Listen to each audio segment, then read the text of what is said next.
Itinanggi ni Senator Robin Padilla na nagpunta si Senator Bato de la Rosa ng airport at sumakay sa yate. Pero nasaan nga ba si Bato? Ang sabi dyan ni Padilla, nagtatago raw si de la Rosa mula sa mga kidnapper. Nasa frontline ng balita niya si Camille Samonte.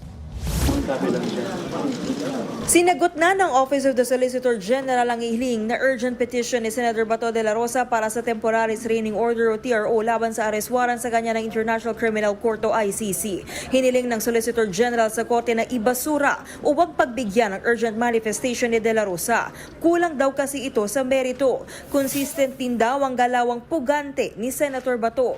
Hindi rin daw maaaring gamitin ng parliamentary immunity para takasan ang pananagutan sa publiko. Isinailalim sa Senate Protective Custody si de la Rosa pero lumabas siya ng Senado matapos magbarilan. Ngayong gabi naghain na ng komento sa SC ang kampo ni de la Rosa kaugnay ng hiling nilang TRO. Muli nilang iginiit na dapat mapagbigyan ang hiling na TRO para hindi maaresto ang senador. Kabilang sa inilatag na basihan ay ang kawalan ng arrest warrant mula sa lokal na korte. Hanggang ngayon ay hindi pa matukoy kung nasaan na si de la Rosa. Kumalat ang bali-balitang nagpunta raw ng naiya si Senator Bato o hindi kaya ay sumakay ng yate at inihatid pa raw ni Senator Robin Padilla na person of interest ng NBI.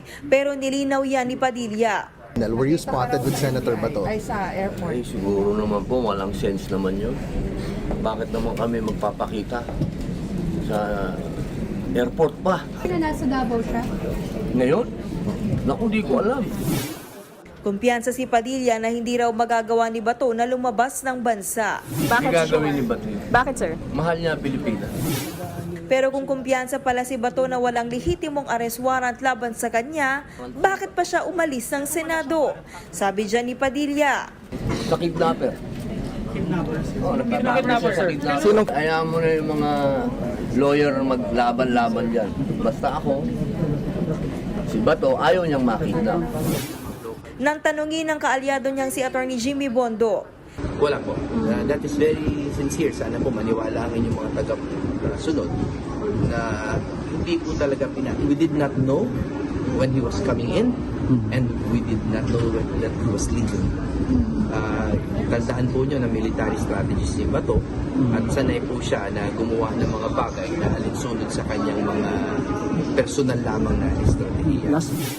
Pero giit ni Bondok, hindi matatawag na pugante si de la Rosa. Hindi po pwedeng maging fugitive ang isang tao na wala namang batas na tinatakbuhan.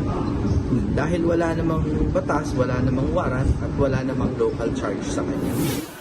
Pero ang tanong ng lahat, matapos ang isang linggong gulo at tensyon sa Senado, nasaan na si Senator Bato?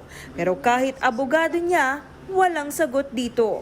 Well, as of the moment, di ko talaga alam kasi nung confirmed na umalis siya at 2:30 in the morning, nakaalis ako earlier mga 1:30 or 1:45 in the morning, no?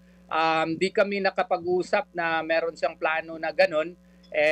Parang I don't know what happened after I left.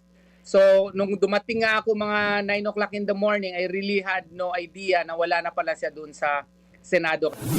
Nagbabalita mula sa Frontline, Camille Samonte, News 5. Mga kapatid, Mean Los Baños po, huwag magpahuli sa mga balita at impormasyong dapat ninyong malaman.